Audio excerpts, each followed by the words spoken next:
Minutes for an opening statement. Thank you, Mr. Chair. And sir, I appreciate your statement. It was very well spoken and heartfelt, and I think all of America shares Kansas's grief. This is an American tragedy.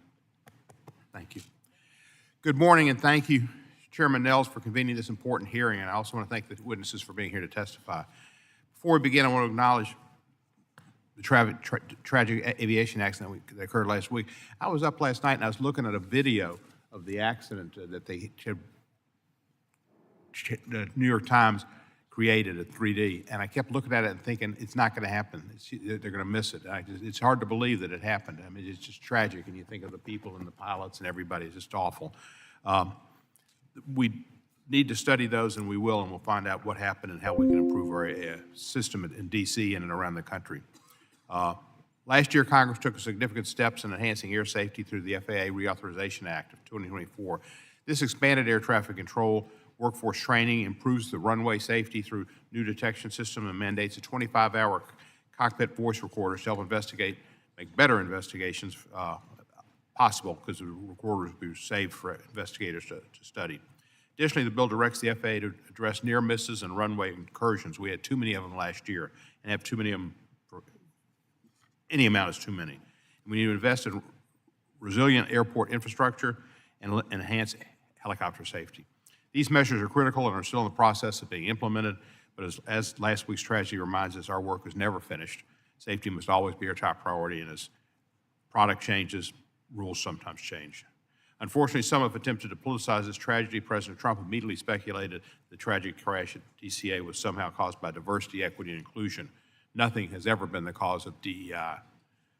Let me be clear, this is absolutely no evidence that DEI played any role in this accident, and any claims otherwise are baseless, taking away from the real issue that we need to study.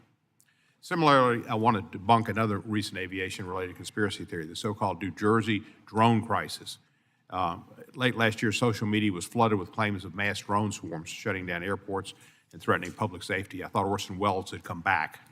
In fact, a full review by the FAA, FBI, and the DHS found no credible security threats. Many of these sightings were misidentified commercial drones, law enforcement operations, and even fixed-wing aircraft mistaken for drones.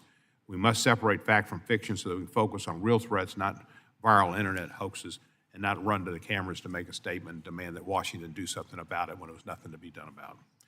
That brings us to today's hearing on counter-unmanned aircraft systems, or drones. Drones are becoming increasingly common presence in our airspace, offering opportunities for innovation, but also presenting risks. Unauthorized, reckless, or malicious drone activity can disrupt airport operations, threaten critical infrastructure, and even pose national security concerns. A great example of responsible drone integration is happening in Memphis International Airport in my district.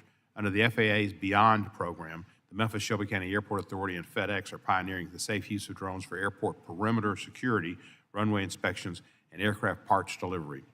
This initiative includes beyond visual line of sight operations, enabling drones to operate without a direct line of sight while maintaining strict safety standards.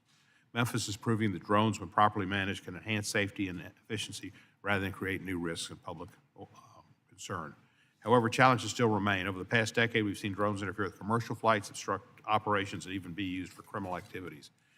Just last year, a man was arrested for attempting to use a drone to attack a Nashville power grid.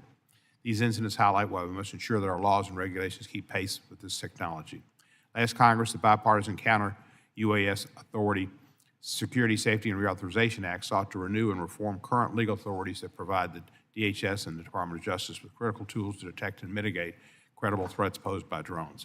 I commend the work done by the three committees of jurisdiction that produced this bipartisan multi-jurisdictional bill, and I'm hopeful for its passage during this Congress. Look forward to today's hearing and hearing from our esteemed panel of witnesses who will help us better understand how we can strengthen defenses against drone threats while maintaining the highest standards of aviation safety. And I look forward to working with Chairman Nels this session. I yield back the balance of my time. Thank you, Ranking Member Cohen. I'd like to now welcome